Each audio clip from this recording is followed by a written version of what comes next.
बहुत समय पहले की बात है। एक छोटे से गांव में एक किसान रहता था। उसका नाम रामू था। रामू बहुत गरीब था, लेकिन उसकी ईमानदारी और मेहनत के कारण गांव वाले उसकी बहुत आदर करते थे। उसकी जिंदगी की सबसे बड़ी विशेषता उसकी ईमानदारी थी, जो उसे बाकी सभी से अलग करती थी।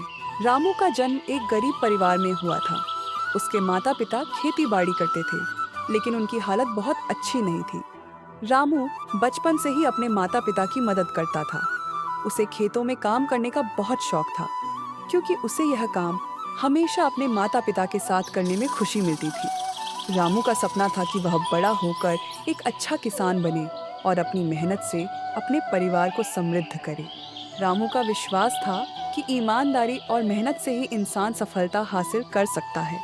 यही कारण था कि जब भी उसे किसी काम में परेशानी आती, तो वह हार नहीं मानता था और अपनी पूरी मेहनत से उसे हल करने की कोशिश करता।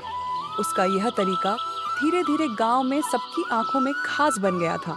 रामू के पास एक छोटा सा खेत था, जिसमें वह अपने पिताजी के साथ काम करता था। वह हमेशा अपने खेत में कुछ नया करने की कोशिश करता था। रामू को मिट्टी से प्यार था और उसे यह जानने की बहुत जिज्ञासा थी कि किस तरह से पौधों को बेहतर तरीके से उगाया जा सकता है।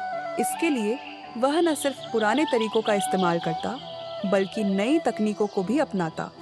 उसका यह प्रयोग सफल होता और उसकी खेती दिन ब दिन बेहतर होती जा रही थी। वह सिंचाई के लिए पुराने कुएं का पानी इस्तेमाल करता था, लेकिन उसकी मेहनत से खेत में हरियाली और खुशहाली छाई रहती थी।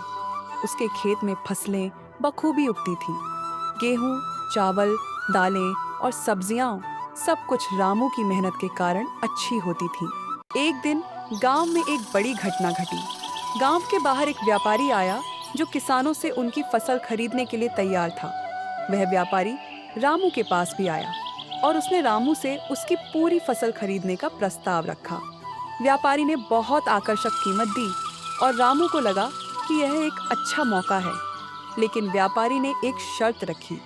तुम मुझे अपनी पूरी फसल बेच दो, लेकिन मुझे पहले एक छोटा सा हिस्सा छिपा कर देना होगा। रामू को इस प्रस्ताव पर संदेह हुआ। वह जानता था कि यह एक धोखा हो सकता है, लेकिन फिर भी वह व्यापारी के प्रस्ताव पर विचार करने लगा। फिर उसने सोचा कि अगर वह ऐसा करेगा, तो उसकी ईमानदारी पर एक दाग लग जाएगा। उसने व्यापारी से साफ साफ कहा, मुझे इस शर्त के तहत अपनी फसल नहीं बेचनी है। मैं अपनी फसल किसी भी कीमत पर बेईमानी से नहीं बेच सकता। व्यापारी ने रामू की ईमानदारी की सराहना की, लेकिन उसने रामू से कहा, तुम जैसे ईमानदार किसान बहुत कम होते हैं।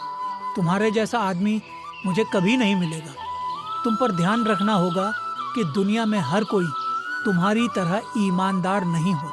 रामू ने व्यापारी से कहा, सही है, लेकिन मैं अपनी जिंदगी में कभी भी ईमानदारी से समझौता नहीं करूंगा। जो कुछ भी मुझे मिलेगा, वह मेरे मेहनत का फल होगा और मुझे उस पर गर्व होगा। व्यापारी ने अंततः रामू की फसल नहीं खरीदी, लेकिन उसकी ईमानदारी ने उसे बहुत प्रभावित किया। यह घटना गांव में फैल गई और लोग रामू की ईमानदारी की कद्र करने लगे। रामू की ईमानदारी और मेहनत ने उसे न सिर्फ गांव में सम्मान दिलाया, बल्कि उसकी फसल भी बहुत अच्छी हुई। उसकी मेहनत और नेक नियति की बदौलत वह गांव का सबसे सम्मानित किसान बन गया। लोग उससे खेती के नए नए तरीके सीखने आने लगे और रामू ने बिना किसी लालच के उन्हें अपनी जानकारी दी।